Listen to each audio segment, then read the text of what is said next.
There are growing fears more renters will face homelessness as up to half the state's landlords consider selling their investment properties.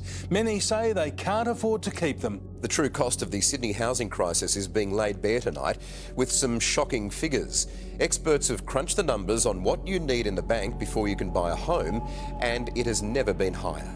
Sydney, Perth and Brisbane are all more expensive than Melbourne. Here, the median rent is $589. That's up 9.6% on last year, the second largest increase in the country. More of Australia's big banks have moved to pass on this week's interest rate rise. As new data shows, most borrowers are still holding on and keeping up with loan repayments. The NAB has phoned 7,000 of its most at-risk mortgagees and claimed just 13 of them said they were struggling. It doesn't look like much, and the owner will tell you it isn't. A 4-bedroom sheet metal fixer-upper. Right now, the full age pension pays a single Australian about $600 a week. The rent on an ordinary 1-bedroom unit in most of this country is also about $600 a week. Everything the government pays a retired person in a single week is gone before they have bought a loaf of bread, handed straight out the door to a landlord. That is not the weather, and it is not bad luck. It is a decision made in Canberra and in every state parliament, and it is already happening to people who did everything they were told. Peter, who was on the pension, says he called the Department of Housing to see if they could help, and incredibly, he claims he was told to buy a tent. And they said, go to the local park and you'll see all the tents with the old pensioners in it. $120 a week more. That is more than $6,000 a year out of an income that does not move to meet it. And the advice on the record was a tent. Meanwhile, the pension is indexed to prices in the shops, and this March the rise was $22 a fortnight, about $11 a week, announced as the biggest lift in 2 years. So look at the two lines. Rent rising $120 a week, the pension crawling up 11. They are not tracking each other. They are pulling apart a little more every year, and the gap between them is whether a retired person eats. I don't want to live in my car. I'm over 55. Lots of women end up homeless. I'm not going to be one of them. She's moving in with a friend because Commonwealth rent support and her supermarket job can't keep up with rising rent. Every week is scary. I'm not going to live in my car. She should not have to say that sentence out loud in Australia in this decade. And here is why she is being made to. Last year, one of the country's largest charities counted every rental advertised for lease across Australia on a single weekend, 51,000 of them, and asked one question of each. Could a person on the age pension actually afford this at the standard measure of 30% of income? The answer came back yes for 165. 165 out of 51,000. That is 0.3%. For a single retiree living alone in most of the country, the number was 0. Residential property investors are bailing out, especially in Melbourne and Brisbane. 25% of landlords in Melbourne sold one or more properties in the past 12 months. In Brisbane, it was 23%. The national average is 12%. So the supply of rental homes is shrinking at the exact moment the number of older people who need one is growing. Every time a landlord sells to a family who will live in the house, that is one home gone from the pool forever, and often a long-term older tenant handed a notice through no fault of their own. And here is where you might switch off, because it sounds like someone else's problem. So let me point it at you directly. The wall these retirees are hitting is the same wall your own retirement is being walked toward. For a growing share of people now in their 50s, still renting, still paying off a mortgage, it is exactly the same plan. The plan that is already failing the people ahead of them. It's just what they call a Form 12, and it states without grounds that I have to leave by, well, it was actually last week, by the 27th of July. That's because her rent is going up by $100 a week, and she can't afford that. A retired nurse, a person who spent a working life holding other people's hands on the worst day of theirs, handed a form with a number on it and told to be gone. And that form is the trapdoor under the whole system. In several parts of this country, a landlord needs no reason to end your tenancy. It is called a no-grounds eviction, and it is exactly what it sounds like. One tenant wrote that they queried a 20% rent increase politely and were handed a 90-day no-grounds notice in return. So most people do not query it. They pay or they pack. And for a retiree, the place they are being pushed out of was, on the numbers, one of the 0.3% they could afford. There is nowhere cheaper to move to. There is only down. Maddie Parsons is a pro at packing boxes. The 38-year-old Hobart renter has moved 13 times in her adult life, jumping from share house to share house. But today, she's saying goodbye to it all. 13 moves and a shed. It would be comforting to think these are rare, sad exceptions. They are not. The national body that tracks homelessness services counted around 31,700 older clients, people 55 and over, in the last year on record, up from 29,500 the year before. 15 years ago, older people were about 6 in every 100 who needed those services. Now they are more than 1 in 10, and the line has only ever gone one way. Widen it out, and research grounded in the census puts around 240,000 women aged 55 and over at risk of homelessness in this country. Older women are, on the plain record, the single fastest growing group of homeless Australians. The first interest rate rise on our rentals index, rents have actually gone up by another 2.4% nationwide. That's asking rents. So landlords are trying it on as we speak. They're lifting the rent to cover their interest costs. So follow the chain, because once you see it, you cannot unsee it. Interest rates rise, so the landlord's mortgage costs more. One of them posted, working through the numbers in public, that their costs had climbed by around 30%, and the rent would simply have to follow. So the landlord passes it on, or sells, which shrinks the pool. So rents rise across the board. So the pension falls further behind. And at the bottom of the chain stands a 73-year-old, holding a notice, being told to buy a tent. Not one person in that chain thinks of themselves as the cause.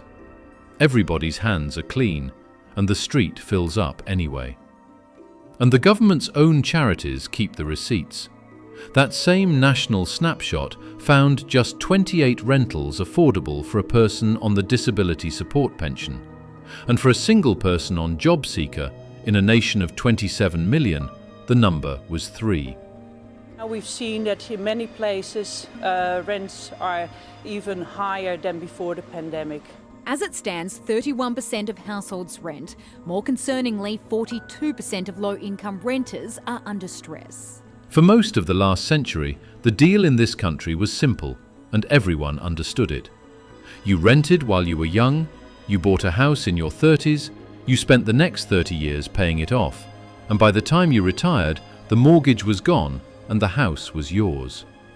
Whatever else went wrong, you would not be paying rent at 70. The house was the plan, the pension behind the pension. That deal is quietly ending, and it is ending in 2 directions at once. At one end, more Australians are reaching retirement still renting because they never managed to buy, locked out by prices that ran away from wages for 2 decades.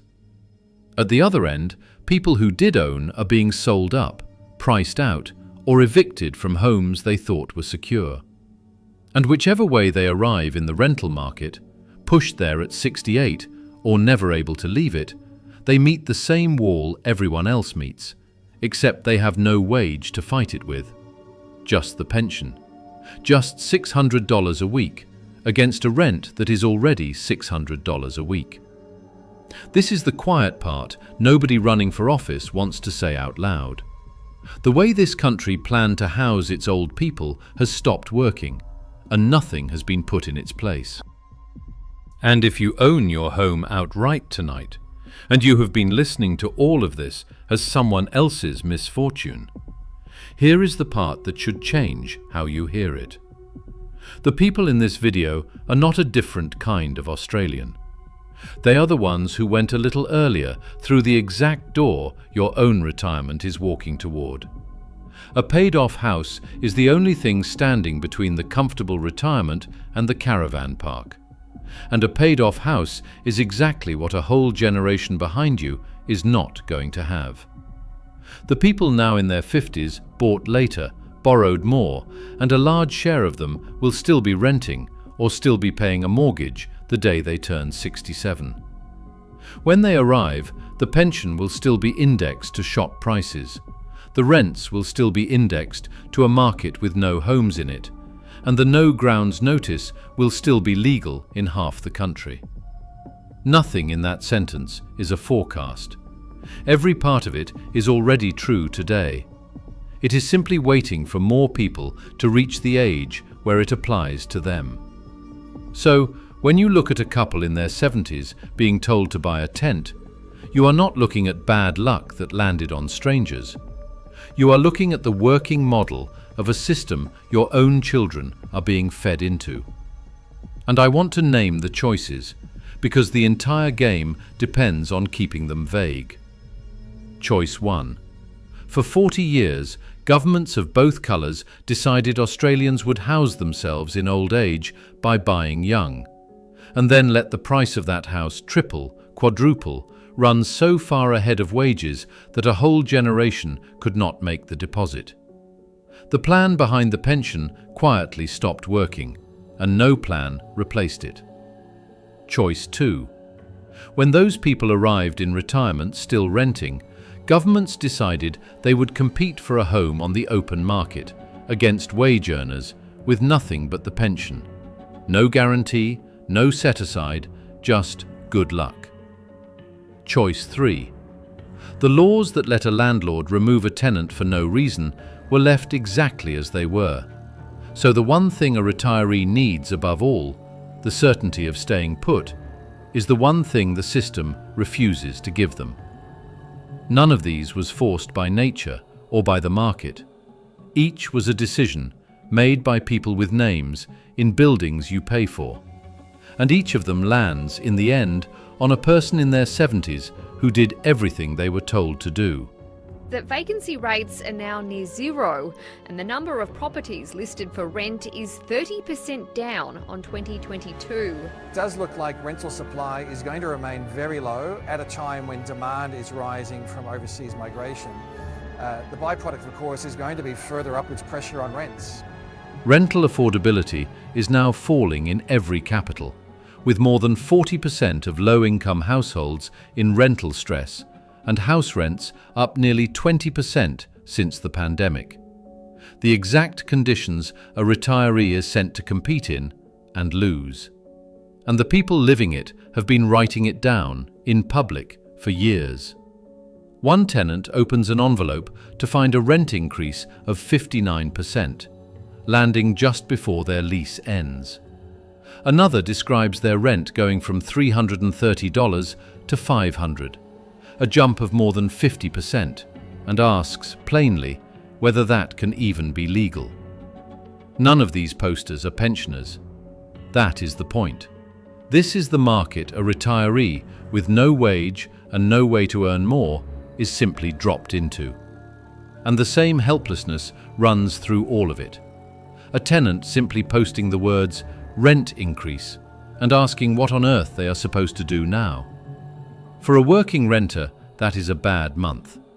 For someone on a fixed pension, with the cheapest option in their suburb already gone, the same letter is the beginning of the end of stable housing.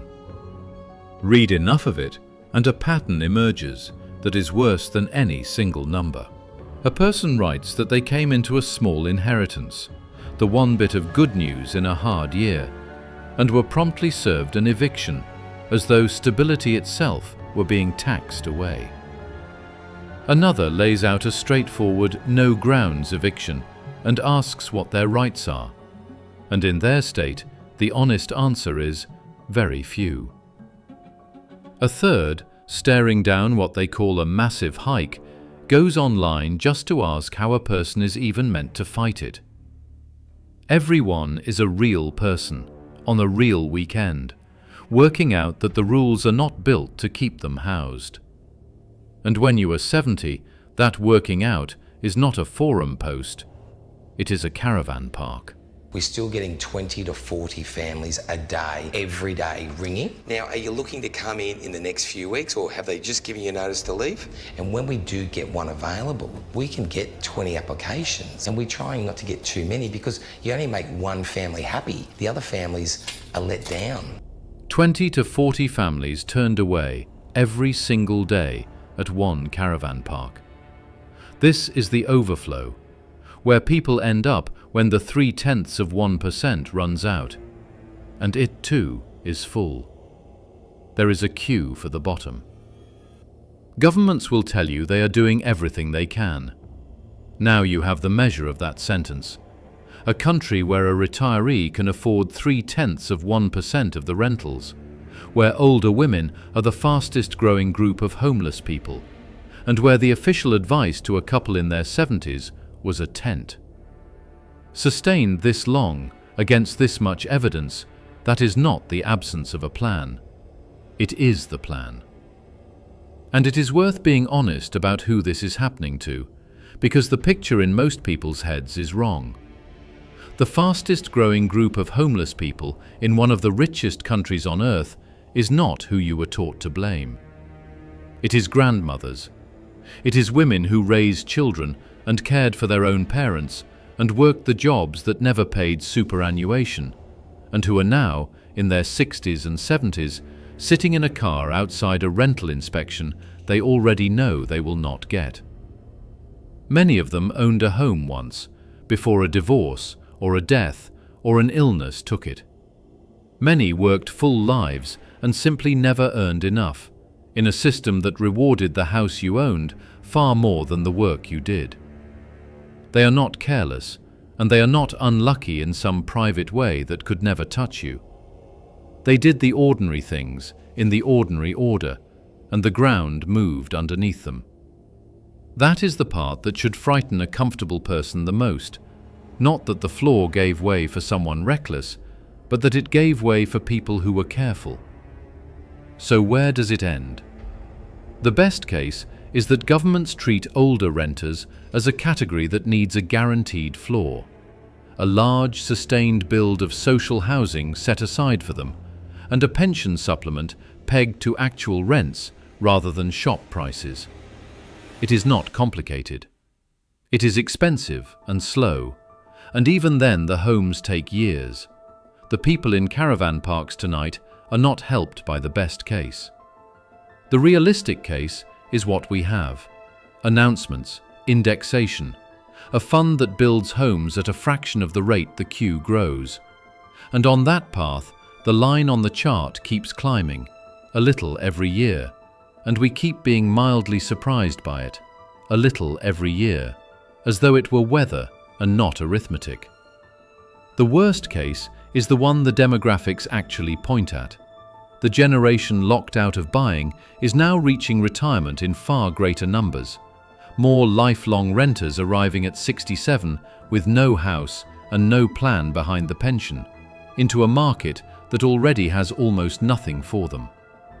The number of Australians over 65 is set to keep climbing for decades, and the share of them who own their home outright has been falling for years. Put those two lines together and the picture is not subtle. On the current settings, the worst case is not a risk, it is a schedule. And I want to be clear about where the responsibility sits. because the whole design depends on it staying blurry. Rents did not rise by accident. The pension did not fall behind by accident. No grounds evictions were not handed down by nature. Every one of those is a lever, and every one of those levers sits in a government building. The price of housing was allowed to run. The pension was indexed to the wrong thing on purpose for years. The eviction laws were left as they were. And the housing of retired Australians, people promised explicitly that the country would see them right, was handed to a market everyone in that building knew would not house them. They chose it, and you paid, or your parents did, or in a few years, on these numbers, you will. So let me leave you with what to actually do, because knowing the shape of a trap is not the same as staying out of it. And some of this is for you, and some is for the people you love who are closer to the edge than you are. First, if you are still working and still paying off a home, the single most protective thing you can do is finish that job before you retire, even at the cost of things that feel more urgent now. Because the whole difference between the retirees in this video and the ones who are fine is one paid-off house. Owning the roof is the plan behind the pension. Guard it. Second, if you have parents or older friends who rent, ask them this month what their lease says and when it ends. Because the no grounds notice is the trap door, and the time to plan for it is before it lands, not the week they have 90 days to be gone. Third, know that the pension is not the only payment. Rent assistance, concession cards, and priority housing lists exist, and the people who most need them are often the least likely to know how to reach them. If that is someone in your life, help them make the calls. It is slow and grim and not enough, but it is the flaw that is there, and too many never find it. And last, this is a decision, which means it can be decided differently. And the only thing that moves a government off a comfortable failure is being made to answer for it at the one moment it has to listen. But I want to hear from you, because you know this closer to the ground than any figure I have read out. So tell me below, do you know someone, a parent, a neighbour, a friend, renting into their retirement right now with no house behind them? What happens to them if the rent goes up $200 next year? I read the replies, and I think the honest answers matter more than anything I have said.